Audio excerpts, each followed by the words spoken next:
والصلاة والسلام على من لا نبي بعده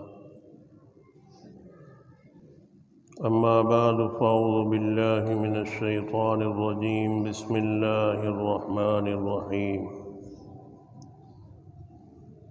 يا أيها الذين آمنوا اتقوا الله ولتنظر نفس ما قدمت لغد واتقوا الله إن الله خبير بما تعملون ولا تكونوا كالذين نسوا الله فأنساهم أنفسهم أولئك هم الفاسقون لا يستوي أصحاب النار وأصحاب الجنة أصحاب الجنة هم الفائزون صدق الله العظيم يا أيها الذين آمنوا اتقوا الله اے ایمان والو اللہ سے ڈرو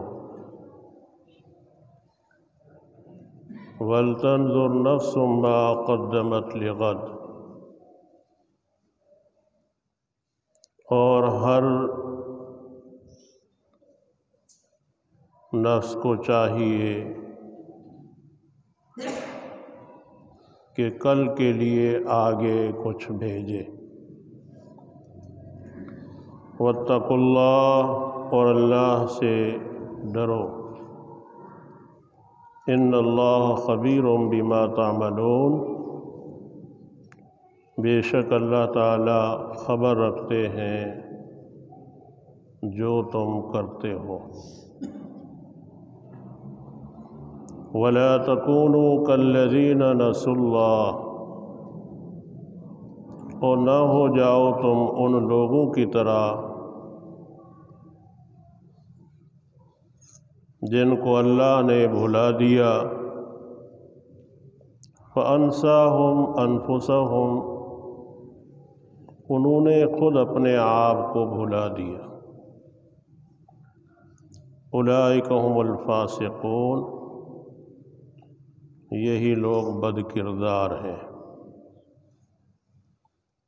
لا یستوی اصحاب النار نہیں برابر دوزخ والے واصحاب الجنہ اور جنت والے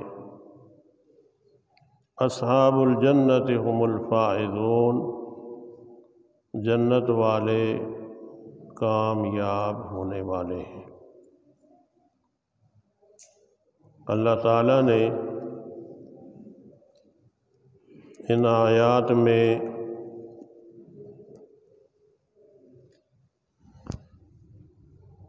دل کی دوا کا ذکر فرمایا ہے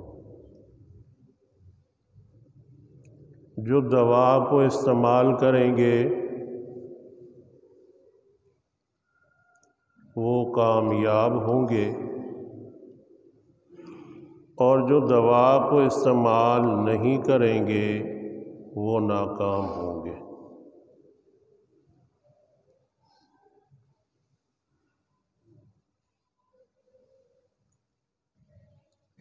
دل کی دوا کیا چیز ہے نبی کریم صلی اللہ علیہ وسلم نے مختلف اوقات میں مختلف چیزیں حضرات صحابہ کرام رضوان اللہ تعالی علیہم اجمعین کے سامنے بیان فرمائی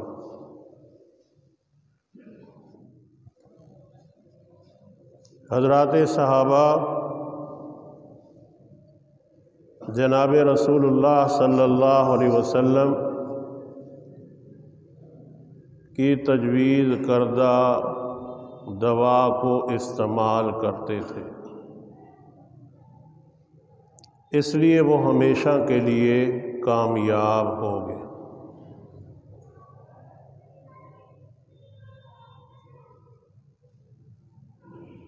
اور ہم کبھی دوا کو استعمال کرتے ہیں اور کبھی دوا کو استعمال نہیں کرتے۔ دوا کو استعمال نہ کرنے کی وجہ سے ہماری آخرت کے اعتبار سے صحت کو نقصان پہنچ سکتا ہے۔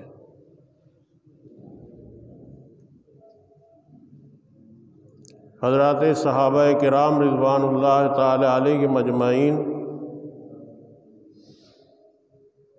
100% نسخے کو استعمال کرتے تھے، اس لیے کہ ان کے اندر طلب موجود تھی۔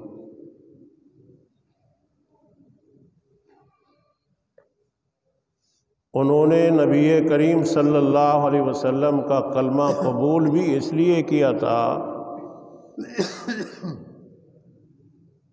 کہ ہم دنیا کی ہر چاہت کو چھوڑیں گے اور ہر اس چاہت کو پورا کریں گے جس میں اللہ اور اس کی رسول کی خوشنودی ہوگی۔ اس لیے ان کے لیے تو ہر حال میں جنت کا وعدہ ہے۔ ہمارا کبھی جی چاہتا ہے استعمال کرنے کا، کبھی جی نہیں چاہتا۔ اس لیے ہم نقصان میں پڑے ہوئے ہیں۔ جناب رسول اللہ صلی اللہ علیہ وسلم کا ایک ایک نسخہ بتایا ہوا کامیابی کا ضامن ہے۔ کوئی عمل ایسا نہیں ہے کہ نبی کریم صلی اللہ علیہ وسلم نے بتایا ہو اور اس میں کامیابی نہ ہو۔ جناب رسول اللہ صلی اللہ علیہ وسلم چونکہ ہر ایک انسان کے خیر خواہ تھے اور خیر خواہی کی بنیاد پر ہی نسخہ تجویز فرماتے تھے۔ دنیا کے عام ڈاکٹر اور معالج کی طرح نہیں تھے کہ مریض روزانہ آتے رہیں اور میرا کام چلتا رہے۔ جناب رسول اللہ صلی اللہ علیہ وسلم نے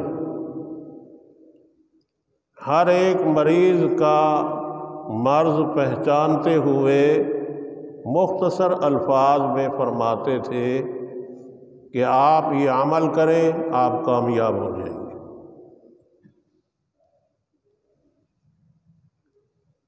اس لیے حدیث پاک میں آپ سنتے رہتے ہیں، کبھی نبی کریم صلی اللہ علیہ وسلم نے کسی عمل کو افضل کہا، کسی عمل کو کبھی افضل کہا۔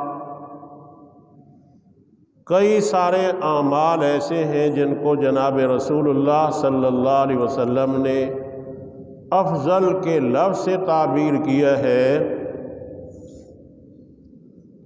حقیقت میں جس سائل نے جو سوال کیا اس کے لیے اس وقت کے تقاضے کے مطابق وہی عمل افضل تھا۔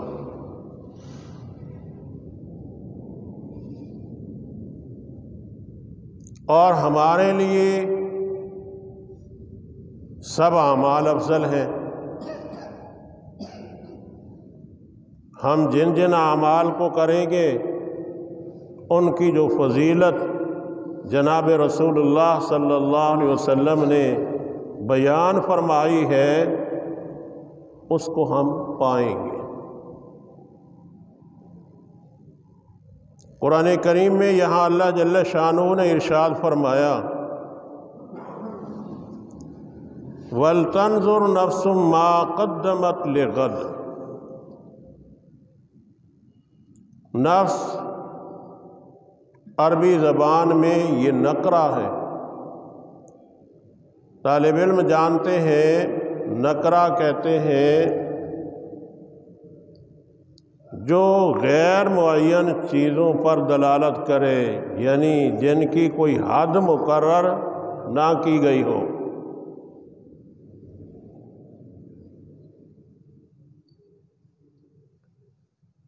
کہ غیر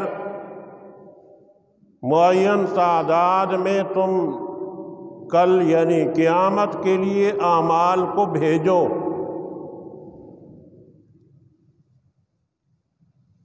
یہ اعمال تمہارے کام آئیں گے۔ اور اللہ تعالیٰ نے اس آیت کریمہ میں 2 مرتبہ ارشاد فرمایا ہے، اتقوا اللہ اتقوا اللہ، اللہ سے ڈرو۔ اللہ کا خوف، اللہ کا ڈر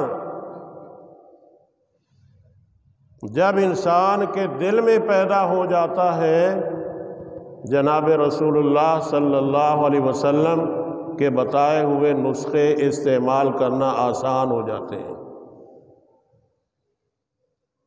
جیسے دنیا کا ڈاکٹر کسی مریض کو ڈرا دے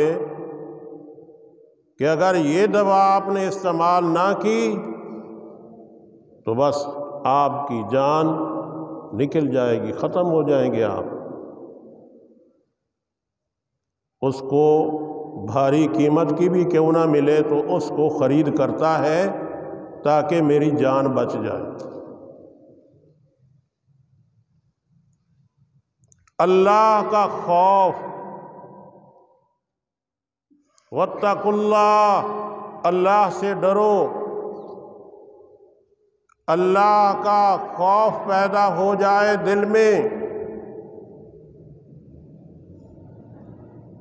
دین اسلام کے ایک ایک حکم کو اپنانا آسان ہوگا۔ آج ہمارے دل میں اللہ کا خوف نہیں ہے، اللہ کا ڈر نہیں ہے۔ غفلت اور سستی کاہلی نے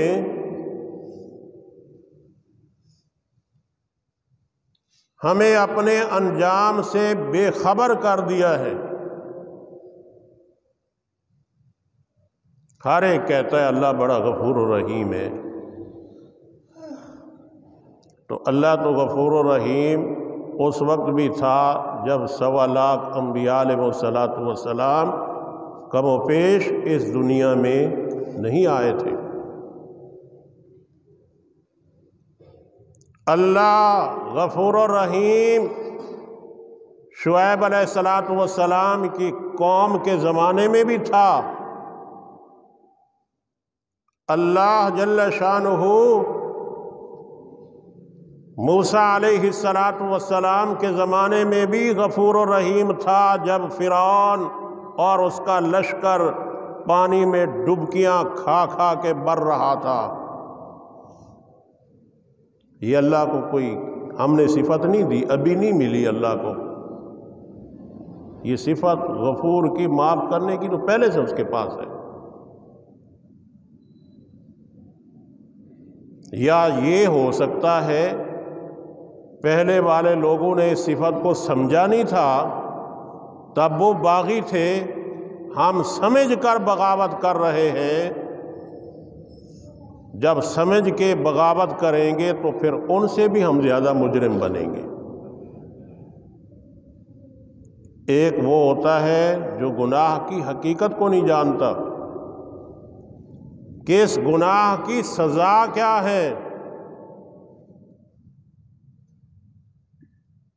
گناہ سے نا واقف ہے، گناہ کی سزا سے نا واقف ہے،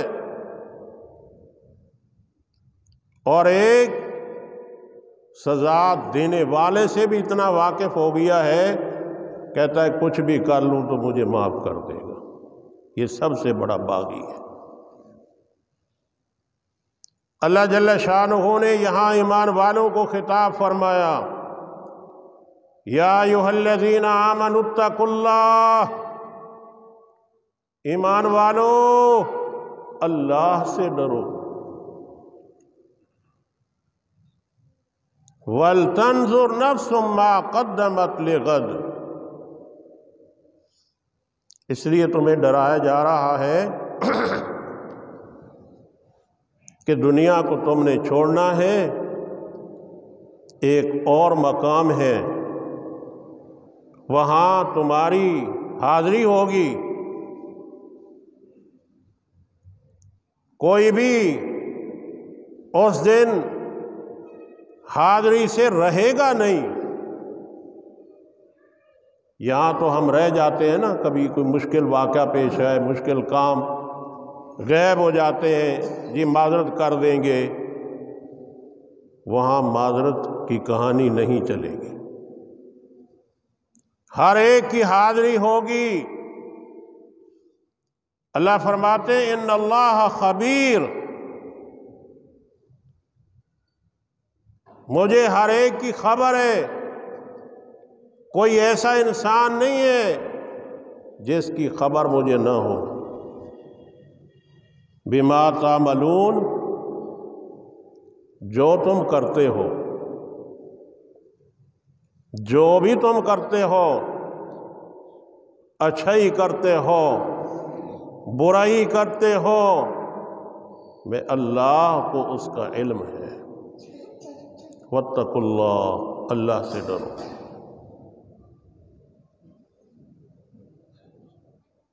جناب رسول اللہ صلی اللہ علیہ وسلم کی تعلیمات میں اللہ کا خوف ہے، اللہ کا ڈر ہے، اللہ کا مقام ہے۔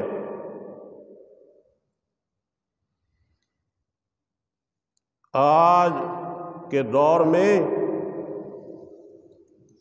تو علماء نے کہا کہ جی 1400 سال گزر چکے ہیں، اب ہمارے جسم کمزور ہو گئے ہیں، ہم وہ مشقتیں نہیں اٹھا سکتے، وگرنہ جنہوں نے اللہ کے خوف اور ڈر کو اپنے دل میں جگہ دی، انہوں نے اپنی نفس کی چاہتوں کو پورا نہیں کیا، انہوں نے اپنی جان کو اللہ اور اس کے رسول کی ہر چاہت پر قربان کیا۔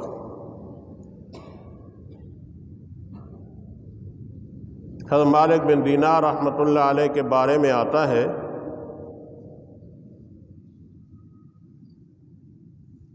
ایک دن جا رہے تھے، ایک دکان پہ انجیر کو دیکھا، دل میں چاہت پیدا ہوئی، آج انجیر کھا لوں، لیکن جیب خالی ہے۔ دکاندار کے پاس گئے کہ جی میں انجیر لینا چاہتا ہوں آپ سے، لیکن قیمت میں اپنے جوتے دینا چاہتا ہوں۔ دکاندار نے جب جوتوں کی طرف نظر پھیری، دیکھا تو جوتے پرانے ہیں۔ دکاندار نے کہا بابا تیرے جوتوں کی کوئی قیمت نہیں، لہذا انجیر آپ نہیں لے سکتے، پیسے ہیں تو انجیر حاضر، وگرنہ یہ راستہ جا رہا ہے آپ کا۔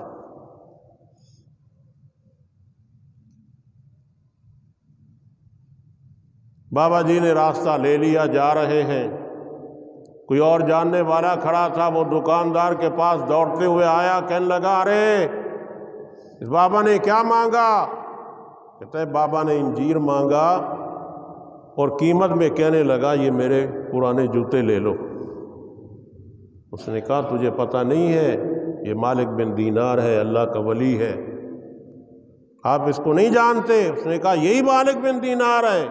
کہ ہاں یہی مالک بن دینار۔ نوکر کو، خادم کو بولا یہ ٹوکرا اٹھاؤ، بھاگو، اس اللہ والے کو دو، اگر اس نے قبول کر لیا تو میں تجھے غلامی سے آزاد کر دوں گا۔ یہ بیچارہ ٹوکرا اٹھا کے دوڑتے ہوئے جا رہا ہے، جب پہنچا السلام علیکم، وعلیکم السلام، بابا یہ انجیر قبول کر لے، بابا نے کہا کہ یہ میں نہیں لینا چاہتا۔ اس نے کہا اگر آپ قبول کر لیں گے میں آزاد ہو جاؤں گا، مجھے آزادی مل جائے گی۔ اس نے کہا پہلے میرا تعارف نہیں تھا، اب اللہ کے دین کی وجہ سے میرا تعارف ہو گیا ہے، یہ عبادت گزار ہے، دین کی وجہ سے میرا تعارف ہو گیا ہے، میں اللہ کے دین کو انجیر کے بدلے میں نہیں بیچنا چاہتا، اور میں اپنی آخرت کو تباہ اور برباد نہیں کرنا چاہتا، آپ کو آزادی ملے یا نہ ملے انجیل لے جاؤ۔ تو میرے عزیز دوستو، وہ لوگ تھے اپنی نفس کی خواہش کو روکنے والے اللہ کے ڈر سے۔ آج ہمارے لیے بڑوں نے کہا کوئی بات نہیں، جتنا کھاتے ہو پیتے ہو کم از کم نمازیں تو پڑھو، نمازیں۔ لیکن اس زمانے کے لوگ کہتے تھے کہ زیادہ کھائیں گے سستی پیدا ہوگی، تہجد کی نماز نصیب نہیں ہوگی، 10 لقمے کھانے تھے تو 12 کھا لیے تو ادھر ہی بیٹھ کے نیند کر رہا ہے، اونگ آ رہی ہے۔ وہ چاہتے تھے ہمارے دل کی نورانیت برقرار رہے، پیٹ بھوکا رہتا ہے تو رہ جائے۔ اسی مالک بن دینار کے بارے میں امام غزالی رحمۃ اللہ علیہ لکھتے ہیں، زندگی کا آخری وقت تھا، دل میں خواہش پیدا ہوئی کہ آج گرم روٹی کی سرید کھا لوں، لیکن سرید بھی ایسا ہو کہ شہد بھی ملا ہو اور اس میں دودھ بھی ملا ہوا ہو۔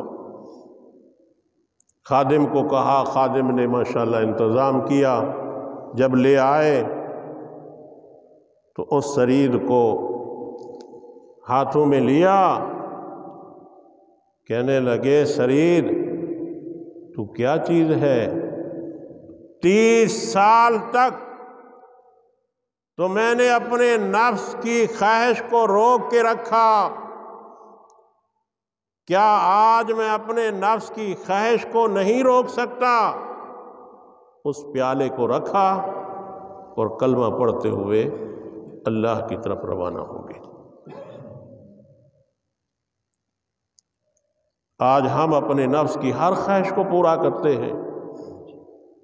حضرت علی رضی اللہ تعالیٰ عنہ فرماتے ہیں یہ نفس بے لگام ہے، اس کی کروڑوں خواہشات ہیں، کروڑوں بے شمار ان گنت اس کی خواہشات ہیں۔ حضرت علی فرماتے ہیں میرے اپنے نفس کا حال یہ ہے، یہ بکریوں کے ریوڑ کی طرح ہے، ایک طرف بکریوں کو سنبھالتا ہے بندہ تو پھر دوسری طرف بھاگ جاتی ہے، دوسری طرف سنبھالتا ہے تو پھر تیسری طرف بھاگ جاتی ہے۔ علی فرماتے ہیں میں تو بس لگا ہوا اسی نفس کو سنبھالتے سنبھالتے، کبھی اس کی یہ چاہت ہے، کبھی اس کی یہ چاہت ہے، اور اس کی چاہتیں ہی پوری نہیں ہو رہی۔ اور اللہ قرآن کریم میں فرماتے ہیں وَنَهَا النَّفْسَ عَنِ الْهَوَىٰ، جس نے نفس کو اپنی خواہشات سے روک لیا فَإِنَّ الْجَنَّةَ هِيَ الْمَأْوَىٰ، اس کا مقام جنت میں ہے۔ قرآن کریم میں یہاں اللہ تعالیٰ نے ارشاد فرمایا کہ دل کا دوا کرنے والے اور دل کا دوا نہ کرنے والے، فرمایا ایسے نہ ہو جاؤ، ایسے نہ ہو جاؤ تم کہ جو اپنے آپ کو بھول گئے ہیں۔ ہم اپنے انجام کو بھول گئے ہیں، کیا ہوگا؟ بات پھر وہی آ گئی کہ اللہ بڑا غفور و رحیم ہے۔ یاد رکھو اللہ فرماتے ہیں لا یستوی اصحاب النار واصحاب الجنہ، لا یستوی اصحاب النار، دوا کو استعمال نہ کرنے والے دوزخ والے ہیں، اور دوا کو استعمال کرنے والے جنت والے ہیں۔ اصحاب الجنت هم الفائزون، کامیاب دوا کو استعمال کرنے والے ہیں۔ اللہ تعالی مجھے اور آپ سب کو عمل کی توفیق عطا فرمائے۔ وآخر